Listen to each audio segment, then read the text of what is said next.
Welcome to the With You Always podcast. My name is Eric Gallagher, and I'm excited to share with you today's reflection. Today's reflection actually comes from our 21 Days to a Better Prayer Life Challenge. This is the reflection for today on interior freedom. So today, we're going to look at interior freedom, and I want to start with a reading from this book by Jacques Philippe, Interior Freedom. It says, every Christian needs to discover that even in the most unfavorable outward circumstances, we possess within ourselves a space of freedom that nobody can take away, because God is its source and guarantee.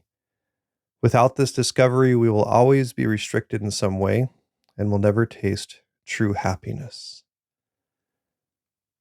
So now as I read this, I'm brought back once again to my initial conversion to our Lord when I was about 16 years old. There was a lot going on in my mind as a 16-year-old. There's a lot of struggle, a lot of heartache, a lot of prayer, a lot of anxiety, a lot of drama. And I was caught in this place where I was just struggling with so many different things. And this hunger for happiness was at the core of my being. Right? I wasn't happy. I was directionless. I lacked real joy, real peace, both outwardly and internally.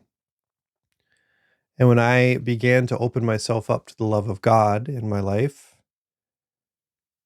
He gave me this experience, right? He gave me a discovery of a place that He resides within me. And when I tapped into that place for even just a moment and listened to Him and allowed Him to speak within me,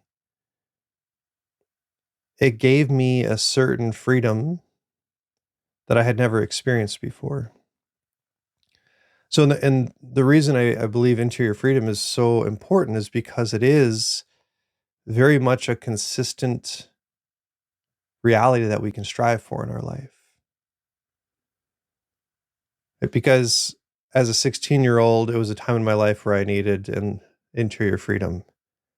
And although I had discovered this as a 16-year-old, what I knew leaving from that event was that I wanted whatever touched me that night to make its way into every aspect of my life. And slowly, that has been happening more and more. And life changes and circumstances change. I remember very clearly moments as a parent where I had to seek out that interior reality of my fatherhood and allow the Lord to give me a deep interior freedom, especially in specific moments and times and days. In my own marriage, where I felt like things that I were doing were just not working to be helpful and helping us grow as a couple that we wanted to be. And just remembering that in that place inside of me, there's a place where God resides and I can find that freedom. And then the goal then, or the pathway of what happens with our thoughts and our life and all of this activity is, of course, we can't just sit in that space forever. But if we live out of that interior freedom, the life that we live in this world begins to take on the life of Christ as well. And this is what causes the Christian to be someone who lives more peacefully, regardless of the circumstances that they're living in.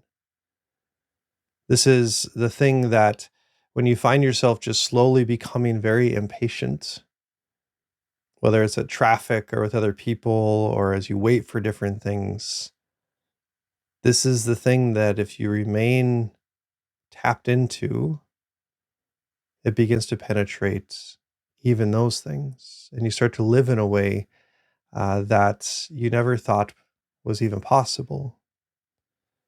Right. And it's similar to, I know a lot of people have had health problems, and I feel the same way. Like we tend to normalize kind of this like mundane attitude towards things or this mundane way of living.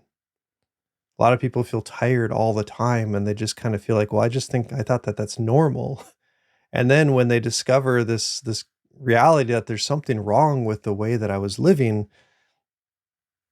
they regret having lived that other way for so long. This is what we're looking for through interior freedom.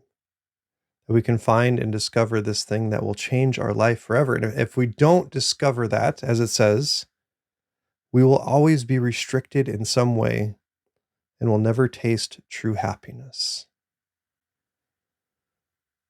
So today, I encourage you to take some time to think about, are you familiar with that place in your life, that place in your heart where you have tapped into a true freedom, where God dwells, where when you look into that, nothing else seems to really have a hold or a grasp on you because you're confident in the love of the Father?